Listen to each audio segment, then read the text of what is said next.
बड़े पुरुषार्थ के साथ उसका सदुपयोग करना प्रारंभ कर देते हैं।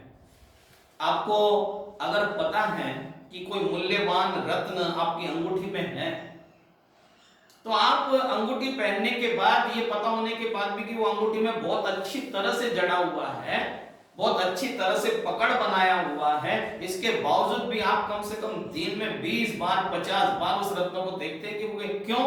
क्योंकि आपने उसका मूल्यांकन कर लिया है। इसीलिए सज्जनों, जीवन में टाइम पास जैसा कोई शब्द नहीं होना चाहिए।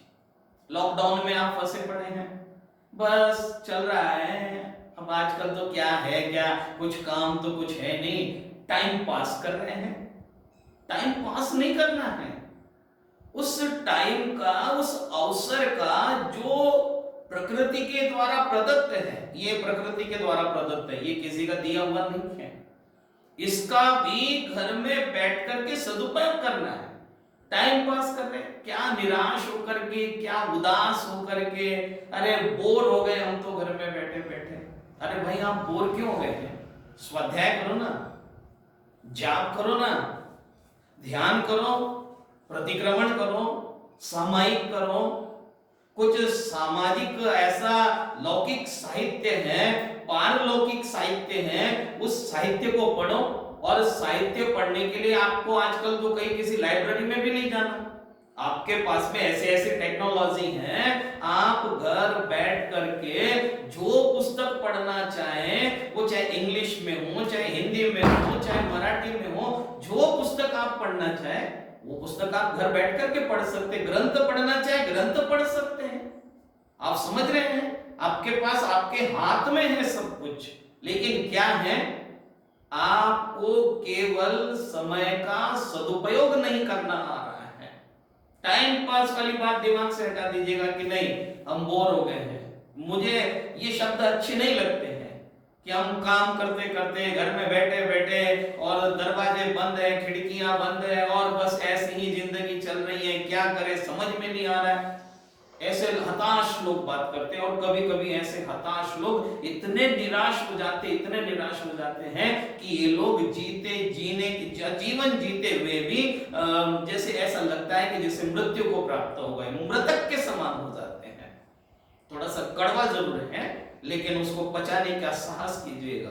निराश लोग, उदास लोग, ऐसा लगता है कि जैसे खुद मृत्यु को आमंत्रण दे रहे हैं।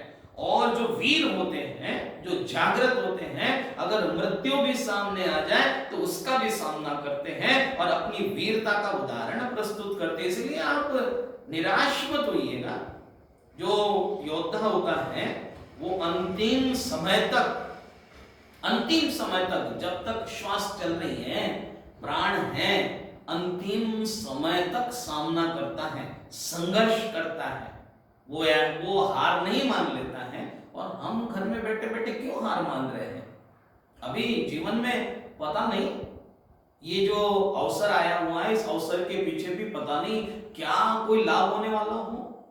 क्योंकि ये बात मान करके चलिएगा कि जो आपके भाग्य में है, समय से पहले और भाग्य से ज्यादा आज तक कभी किसी को कुछ नहीं मिला, कभी किसी ने पाया नहीं। बहुत लोगों ने कोशिश करके देख ली, कोशिश करने के बावजूद भी उन्हें उतना ही मिलता है जितना समय के अनुसार, समय पर और भाग्य के अनुसार। इसीलिए समय से पहले और भाग्य से ज्यादा किसी को नहीं मिलता। ये सूत्र अगर किसी ने दिया है तो उस सूत्र में जीवन का सार है। आज बात केवल इतनी है कि हमें अवसर का लाभ लेना है, हमें इस पर्याय को, इस जीवन को टाइम पास नहीं बनाना, इसे व्यर्थ में बर्बाद नहीं करना है, बहुत अच्छी तरह से इसका मूल्यांकन करना है, इसकी कीमत को समझना है कि ये कितना बेशकीमती है।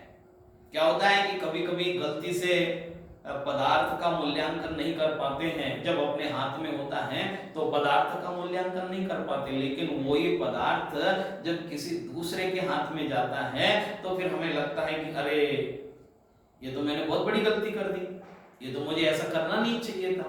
तो कहीं ऐसी गलती हमारे जीवन में न हो जाए। आपको जो मिला हुआ है, जो प्राप्त है, वो पर्याप्त है। जो प्राप्त है वो पर्याप्त है, जो प्राप्त नहीं है उसमें मुझे कोई असंतोष नहीं है, उसमें मुझे कोई किसी प्रकार की मेरे मन में लालसा नहीं है उसको पाने की। हाँ, जो लेकिन मेरे पास उपलब्ध है प्रेजेंट टेंस में, वर्तमान में, जो मेरे हाथों में है, मैं उसे बर्बाद नहीं होने दूंगा। आगे भविष्य में मेरे भाग्य में क्या लिखा है मुझे पता नहीं, जो बीत गया है उसके बारे में मुझे सोचना नहीं, लेकिन वर्तमान में जो मैं कर सकता हूं मैं उससे ज्यादा करने की कोशिश करूंगा। ऐसी सशक्त विचार प्रणाली जीवन में ऊर्जा प्रदान करती है, व्यक्ति को सकारात्मक बना देती है, और केवल आपको ही सकारात्मक नहीं बनाती हैं बल्कि आपकी ऊर्जा से दूसरे और लोग भी ऊर्जावान हो जाते हैं। इसलिए ऐसे समय में हमें स्वयं अपने आप को ऊर्जित करना है, अपने आप को ऊर्जावान बनाना है, और अपनी ऊर्जा से, सूर्य देखो अपनी ऊर्जा से लाखों करोड़ों अरबों लोगों को किस तरह से ऊर्जावान बना देता है।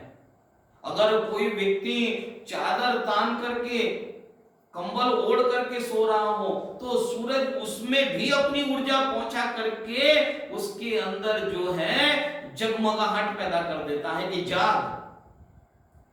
जो व्यक्ति स्वयं ऊर्जावान होगा वो निश्चित रूप से के जीवन में ऊर्जा भर देता है। इसीलिए आपका स्वयं का ऊर्जावान होना बहुत जरूरी है। और ऊर्जावान आप कब होंगे? जब आप इस जीवन का मूल्य समझेंगे, जब इस जीवन के मूल्यांकन का आकलन करेंगे। अगर नहीं करेंगे तो जीवन वास्तव में व्यर्थ हो जाएगा। छोटा सा जीवन है, छोटा सा समय है और छोटी सी जीवन पद्धति है। उस पद्धति में हम कहीं प्रमाद में न रहें, आलस में न रहें। और एक बात, टाइम पास जैसा शब्द अपने दिमाग से, अपनी डायरी से, अपने जीवन क्रम से हटा दीजिएगा कि जो मैं कर रहा हूं टाइम पास के लिए कर रहा हूं। नहीं, आप जो भी कर रहे हैं अच्छा करें, अच्छा से अच्छा करें, और वो टाइम पास के लिए नहीं, जीवन में एक अवसर मिला है उसके लिए करें। अवसर मिला है इसके लिए करूंगा और टाइम पास के लिए कर रहा हूं, इन दोनों में जमीन आसमान का फर्क है। और आज के बाद आपके जीवन में, आपकी डायरी में, आपके दिमाग में टाइम पास जैसा शब्द नहीं होना चाहिए। एक विचार होना चाहिए कि मुझे अवसर मिला हुआ है और इस अवसर को मैं चूकूंगा नहीं, इस अवसर को मैं खोऊंगा नहीं, इस अवसर को मैं जाने नहीं दूंगा। इस अवसर का मैं लाभ लेकर के स्वयं को ऊर्जित करूंगा, स्वयं ऊर्जा से भर जाऊंगा और अपनी ऊर्जा से सारे जहान को ऊर्जावान कर दूंगा। इस तरह का आपका संकल्प आप देखिए, आपके परिवार में, आपके जीवन में, आपके आसपास के माहौल में कैसी सुगंध फैला देगा, कितना आनंद भर देगा। आपको पता लगेगा कि जीवन में आनंद का महत्व क्या होता है। लेकिन निराश नहीं, उदास नहीं, परेशान नहीं, बोर मत होइएगा, आलसी प्रमादी मत बनिएगा।